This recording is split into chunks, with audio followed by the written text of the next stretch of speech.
Welcome to the MBD podcast, the show where we dig into what's actually or working or not when it comes to scaling business. And today's guest has definitely been there. Why don't you go ahead, introduce yourself, tell everyone where you've been, where you're going, where you're at. Right. Thank you for having me.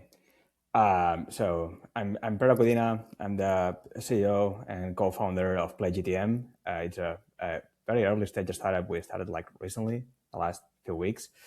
Prior to that, I co-founded a company called Kompyte. Kompyte was competitive intelligence software. And that company eventually was acquired by SEMrush. Then I spent the last 3 years at SEMrush, and that's it.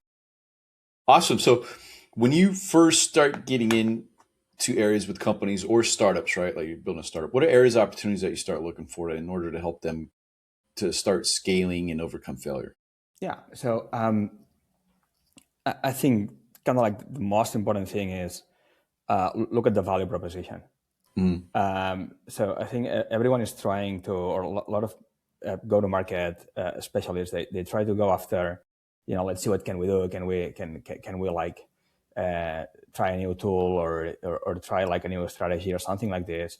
And the question is, if the value proposition is not good, if the problem is not there, or it's not enough, or you're not using the right messaging, the right wording for the problem, doesn't matter what you do. It's not going to work, right? So the first thing that I like to do is like, can we stress test this value proposition? If we have some customers, why are these guys paying? If we don't have any customer, why should they pay?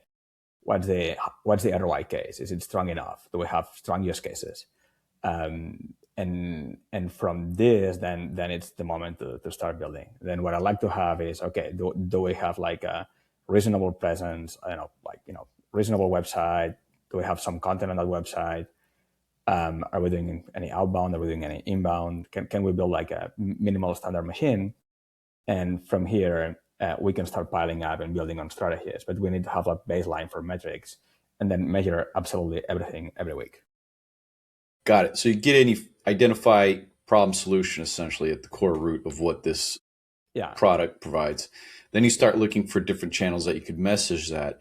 You've established what that messaging is. Now you said a minimum standard funnel. Or minimum standard opportunities? What does that look like to you in order to have that minimal proof of concept? Yeah. So first of all, like that really depends on like what the business model is like. Yeah. But if we are thinking of like, okay, that's B2B inside sales, right?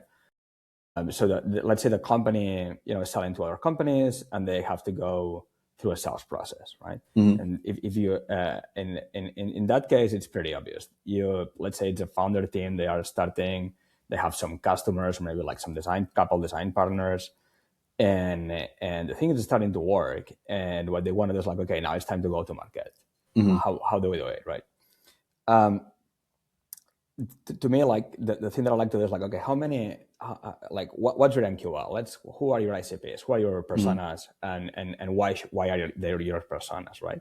Once we have this clear, we know, we should get to a point where we can at least get 20, 30, 50K a year, but at least 20K a year. Below 20K a year, if you have to do sales, it's very dangerous, right? Mm-hmm. Because you could end up like, being in this like zombie area where you can barely make it, and that's not scalable. So why should these guys pay $25,000 a year? Mm-hmm. And if you want to translate this to value, how are you going to help this company make $500,000 to $1 million every year? Assuming that's checked, then we go and we say, okay, how many of these guys that have this problem, that it's costing them at least $500,000 a year, are you speaking with every week or every month? But let's talk on a weekly basis, right? You're identifying market share. Yeah, it's like how many of them are you speaking with? Like actually, like Zoom calls or or first meetings, demos, however you want to call it. How many new guys are you talking to every week? And if that number is not 4, or let's say 2 at least every week, it's like we're looking for like 10 a month, at least 20 a month. I mean, 20 a month, I think it's like something that's very reasonable for founder-led. If the number is below that number, forget about everything else. Mm-hmm. Right? You don't have enough samples.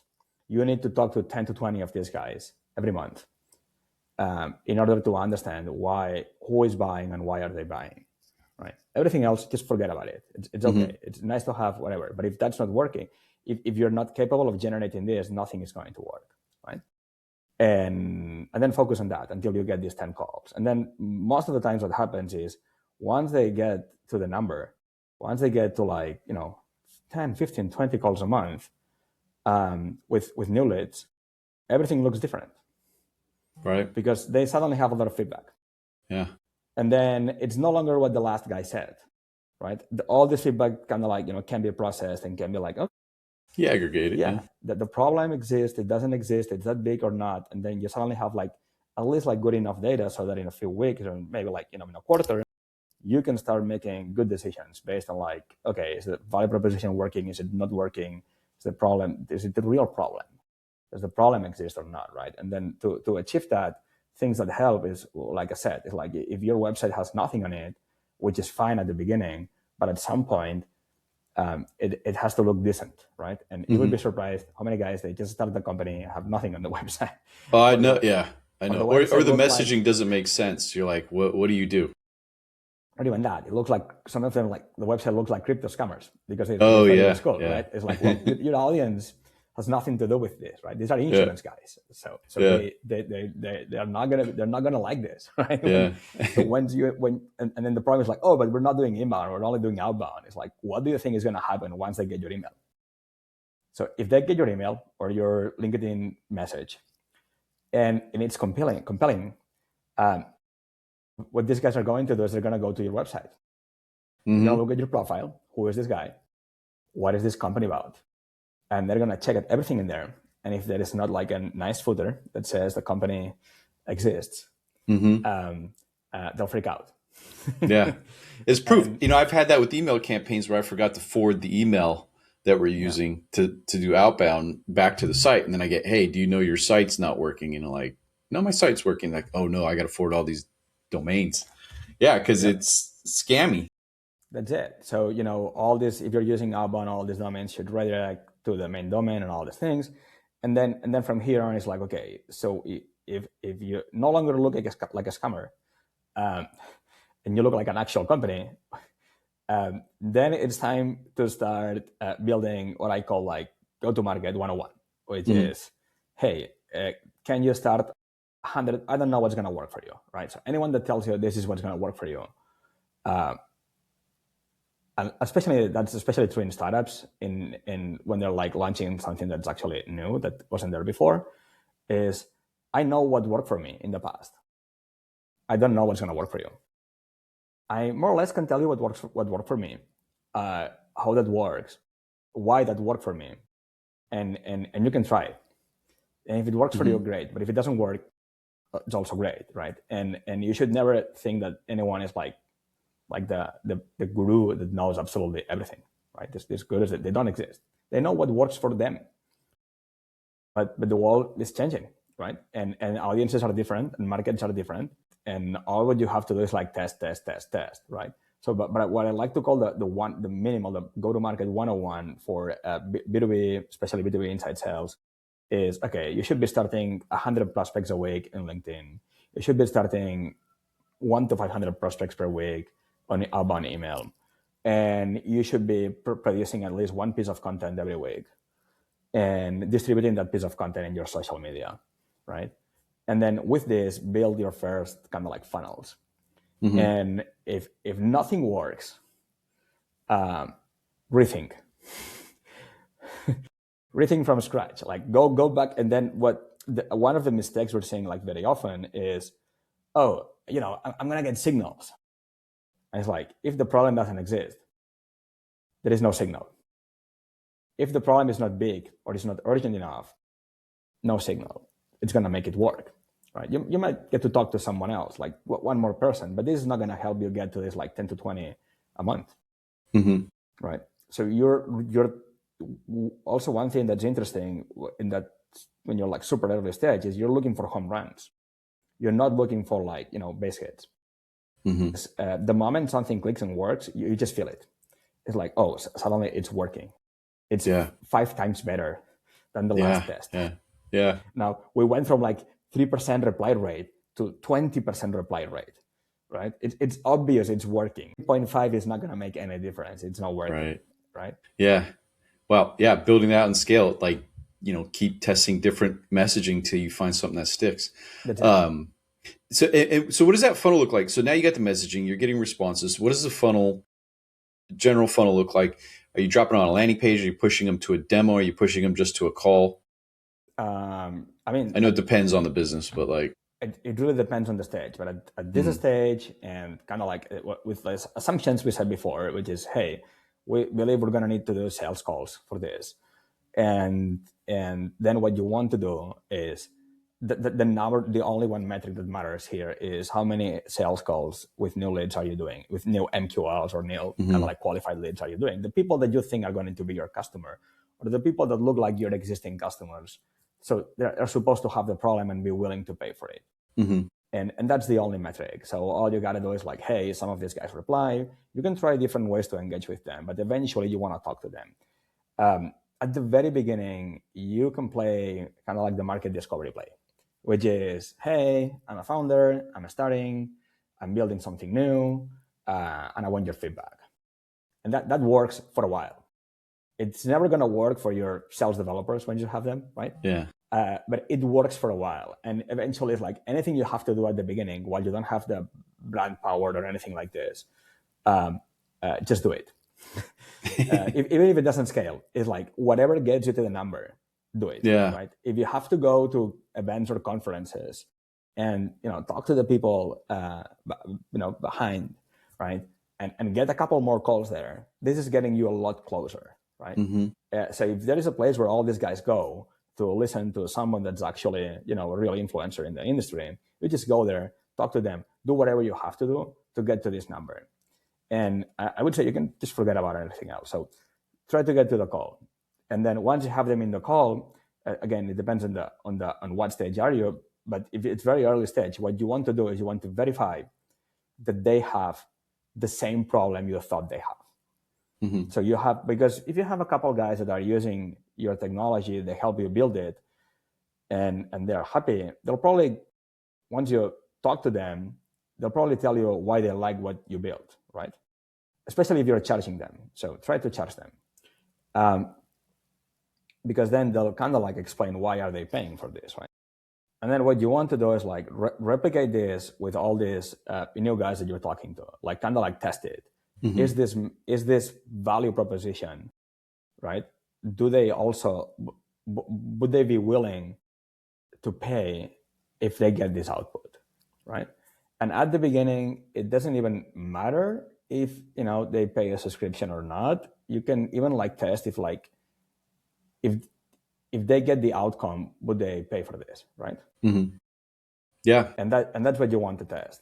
And if that works and the amount they are going to pay is enough to justify a sales motion, which is like, let's say $2,000 a month, or it can get there, right? And then you can double down on that, right? And then you will kind of like, yeah.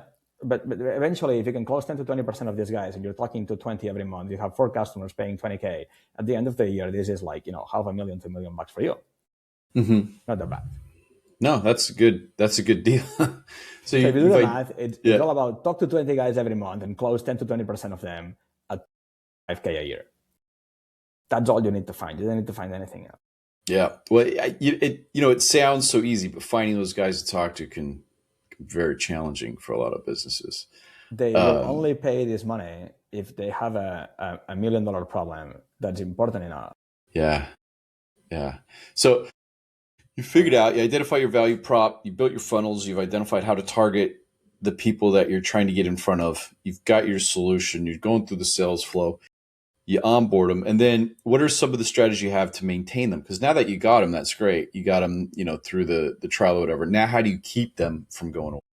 If you did the right work and you close them on outcomes, on a real value proposition, which is you have this problem is costing you, has these implications. So either it's costing you money or it's not letting you achieve certain amount of like revenue or whatever, right? And they agree to this. And because they agree, they decided to start working with you. and they're happily paying you a subscription, all that you need to do is make sure they're getting this value.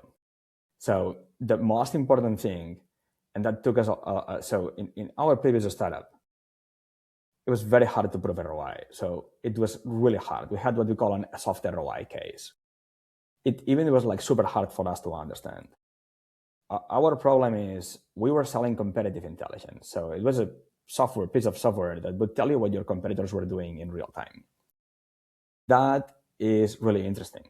Mm-hmm. It's sexy. It sounds cool. Mm-hmm. Who doesn't want to know what competitors are doing?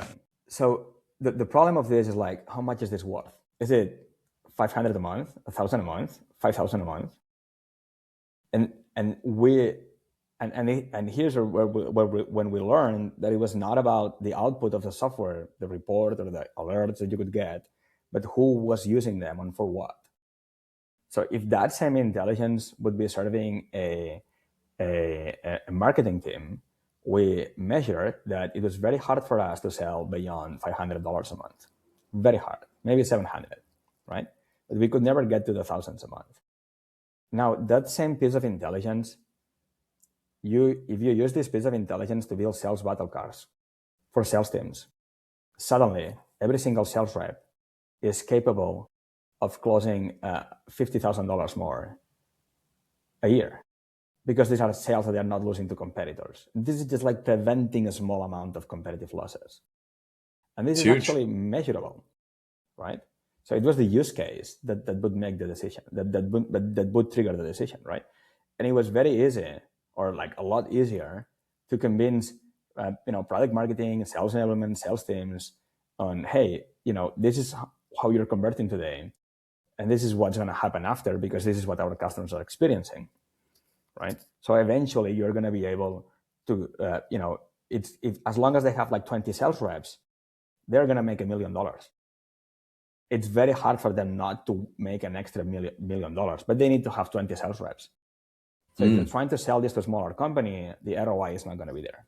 Doesn't work. Yeah. So this is why I say, look at the value proposition, right? Because tell me how this company, if you want to sell like 20, and again, that was like the way to measure to measure this ROI. They have to agree to this. If they don't agree to this, you have to start multiplying this. It's like, okay, suddenly we need to promise not 10 times or 5 times ROI. We need to prove, or we need to claim 200 times ROI. It's a big jump. Yeah, well, because then if they don't believe it's going to be 200, it's like, yeah, okay, it's not going to be 200 times. I'm not going to make this money. But if I make only a piece of this, it's going to be 10 times what this is going to cost me. And that's big enough for me. That's going to move the needle, right? It's not the same to help a company that's making 10 million make 12 million, which is like 20% extra. Mm-hmm. And then help a company that's making 500 million make 502 million. It's the same outcome, but it doesn't mean the same for them, right? Right. So you also have to like dimension this, right? And be very aware that for a smaller company, you're going to be a lot more impactful as long as the use case is big enough to justify the cost of talking to you and selling, right? So this math is very important. A lot of people, they don't think about this math. They just think, well, we build this cool, it solves a problem, people have the problem. And it's like, there is a lot of problems I have, I don't want to solve. Yeah. I'm fine with all of these problems. I don't need to solve these problems because I have bigger ones, right? Or I have things I think that are more important, right? And these are the things that you have to keep in mind. And the most important thing is like, learn to find these problems, find them as soon as possible. And if someone doesn't have the problem, stop trying to sell this person. Move to the next one. Right. Write it down, move to the next one. They know you're here. They know what you do. Whenever they have the problem, just keep nurturing these guys, right? Yeah. And awesome. So where what you're doing now, how are you getting in front of people to solve their problems with your current and new solution? I know you're just getting started, but like, what have you started mapping out? We're getting started. What we're doing now is like going after founder networks. So, people that we know, that we believe they have the problem, and that we have had conversations, and that they fit in a kind of like an initial description, and that they agree that if we solve the problem, as we solve the problem, they will pay us for solving the problem, not a subscription for using anything that we're building because we're still building it, right? And with this, we kind of like eliminate the friction. And there's like, okay, we know these guys, we know what they have done before. We're, find people in your networks, right? That's the first thing. And then get the first group of like, I don't know, 5, 10, 15 people 15 companies that they know you and they agree to test what you're building and agree to pay if it's working. And they will do the math. It's like, okay, so if you help me generate this amount of demand, or if you help me, I don't know, if you're building a software or an AI solution that's supposed to be processing orders, or that's supposed to be helping you, I don't know, increase shipping capacity in supply chain. You're going to do an exercise that's going to be like, okay, we're going to sell this to supply chain managers and VPs of supply chain at this type of companies, industrial companies, blah, blah, blah, blah. Okay. If you're building this, it's probably because you know about this, right? So if you know about this, you probably know people that know about this or that are in the position, right? You're supposed to know that the problem exists, right? Right. Go to these people and tell them, I'm going to solve this problem, right? And look at what they say, right? And if they trust you, they'll tell you, hey, this is not a problem. I don't care about it. But if they say, oh, that's very interesting, and then you tell them, hey, because look, this is the math I made. Like, this problem is costing this money. Do you agree or not? Right?